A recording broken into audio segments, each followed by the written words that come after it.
Oke, untuk kali ini kita akan membahas mengenai turunan. Pertama, kita akan mengenal lebih dekat apa itu turunan. Nah, untuk yang pertama kita akan mempelajari definisi turunan dahulu. Nah, untuk definisi turunan kali ini kita akan mendekatinya dengan pendekatan limit. Oke, turunan suatu fungsi f biasanya dinotasikan dengan f aksen. Definisinya, turunan dari fungsi f atau f aksen sama dengan limit h mendekati 0 dari fxh, fx plus h maksudnya, dikurangi fx dibagi h.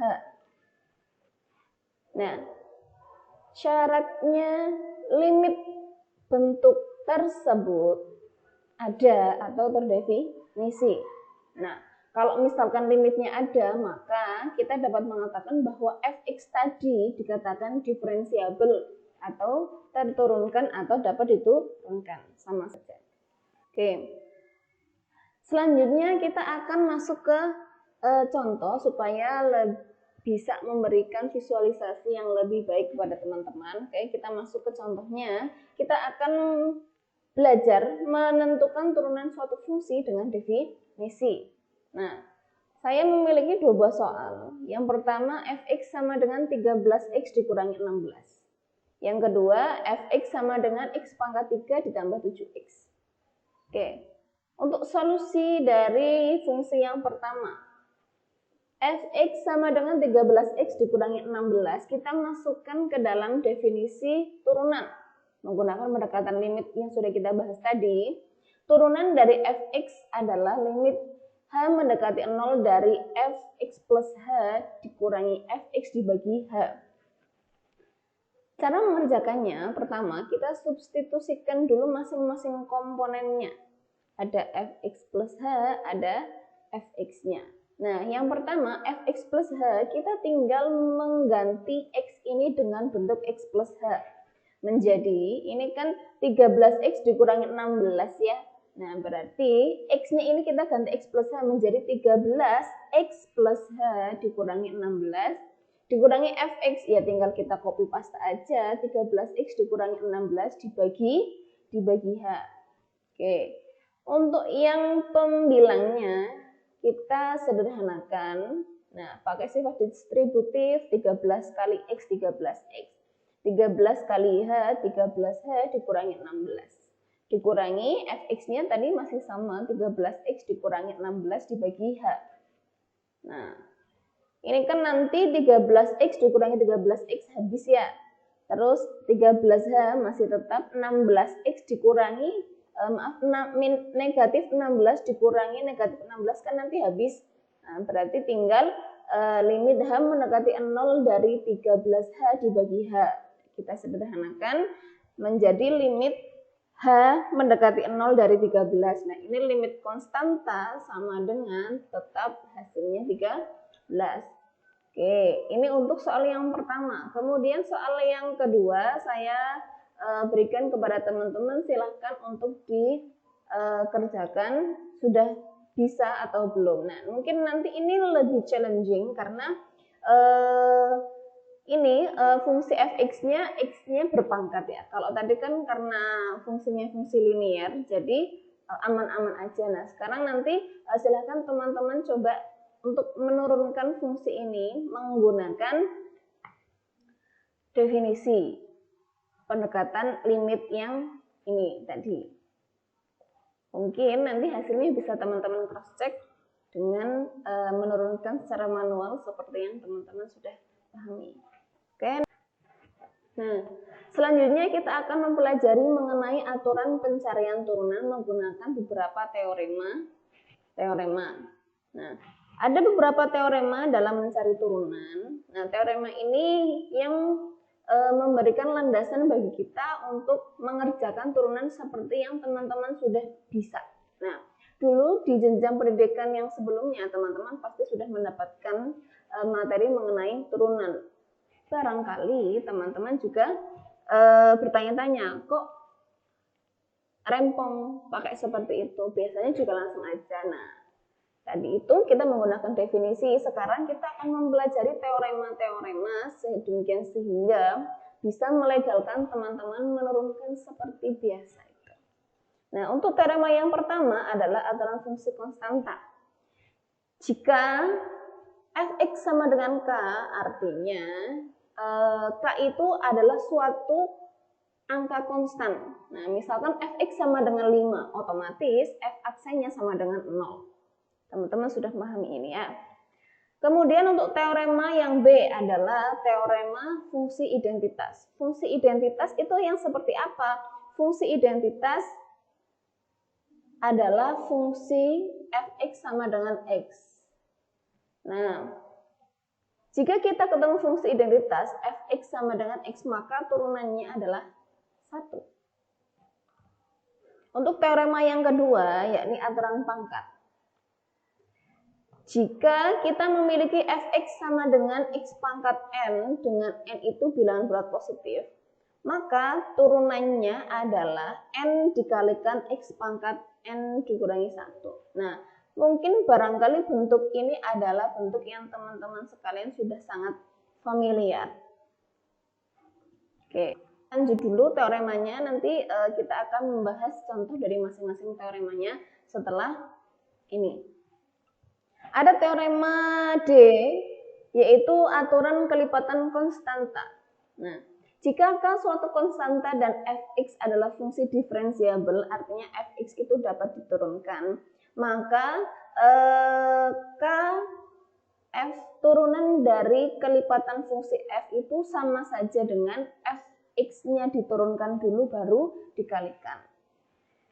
Kemudian ada teorema mengenai aturan jumlah yang menyatakan bahwa jika f dan g adalah fungsi diferensiabel, maka fg diturunkan sama saja f diturunkan ditambahkan dengan g diturunkan.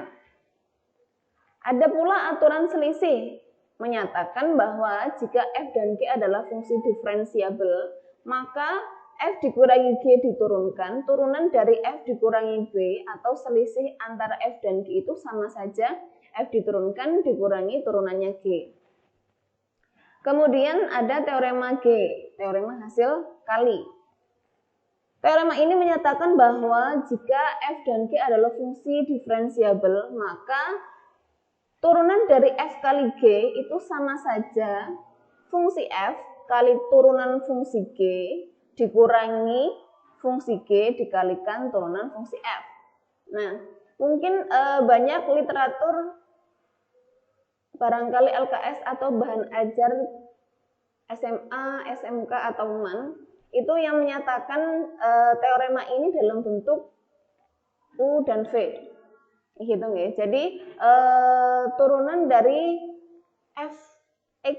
fgx sama dengan U kali U aksen V, U V aksen ditambah U aksen V. Oh ya maaf, ini harusnya dijumlah ya, maaf, ini dijumlah. Fx kali G aksen X ditambah Gx kali F aksen. Nah ini nanti silakan diralat sendiri ya, ini dijumlah. Untuk yang dikurangi itu nanti yang aturan hasil bagi. Nah, jika f dan g adalah fungsi diferensiabel dengan gx-nya tidak boleh fungsi 0, maka turunan dari f dibagi g sama saja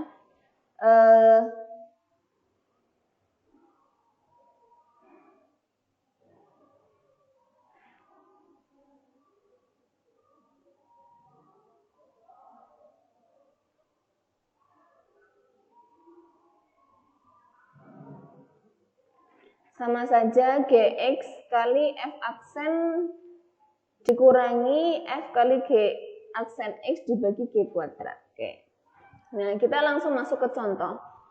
Mungkin untuk teorema yang A dan B, yang A itu kan teorema konstanta tadi. Nah, itu barangkali teman-teman sudah bisa memahami dengan baik ya. Kalau misalkan ada fx sama dengan 5. Atau 100 atau 1000 sekalipun nanti kalau diturunkan hasilnya tetap yaitu 0.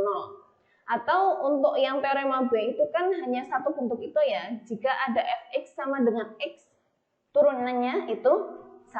Nah, untuk sekarang kita akan berlatih mengenai contoh teorema yang C.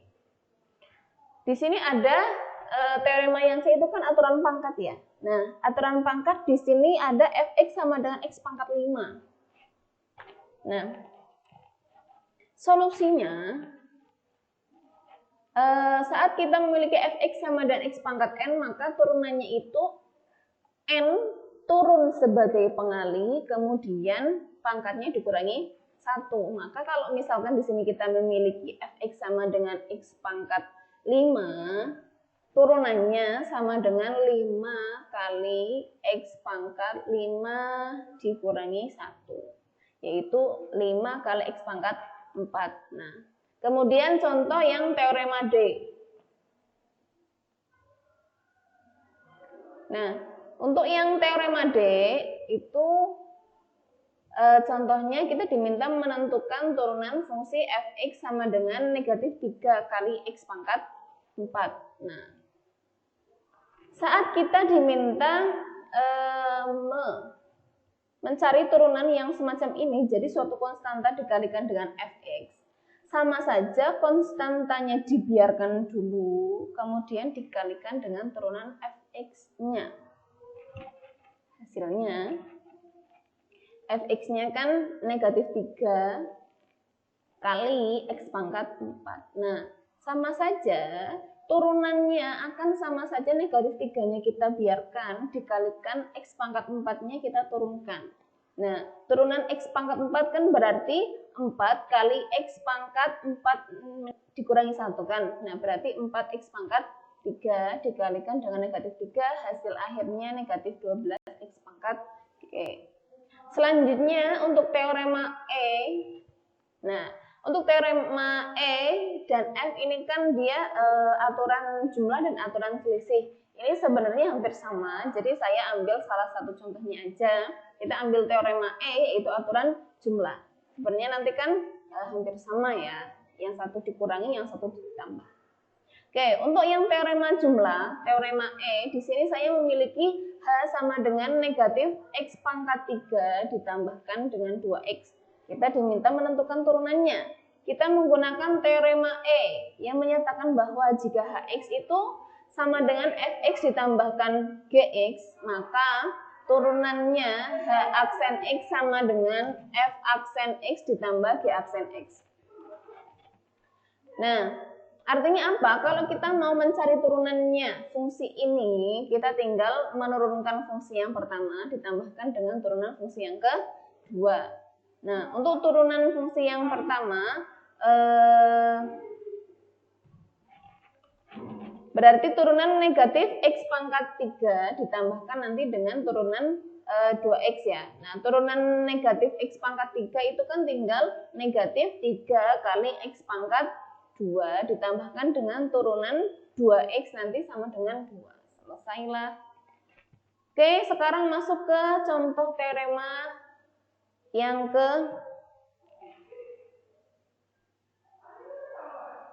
ini yang ke-6 enggak ya? Kita langsung masuk teorema yang G. Nah, untuk teorema yang G ini adalah teorema hasil kali. Misalkan saya punya Hx sama dengan X kali X kuadrat ditambah 1.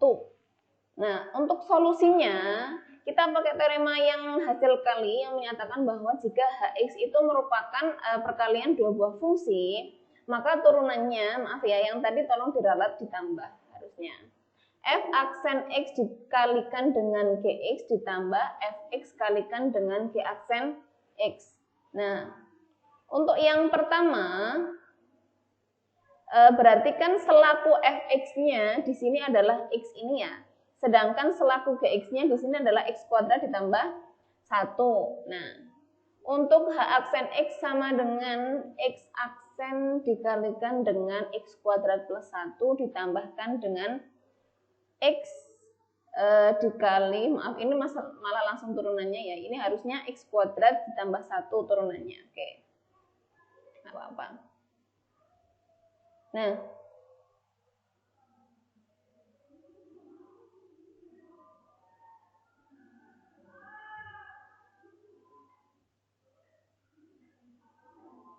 Oke.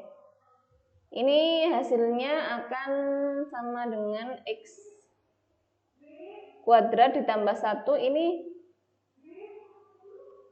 berarti harusnya 2X kuadrat ya. Oke, nanti silakan disesuaikan saja.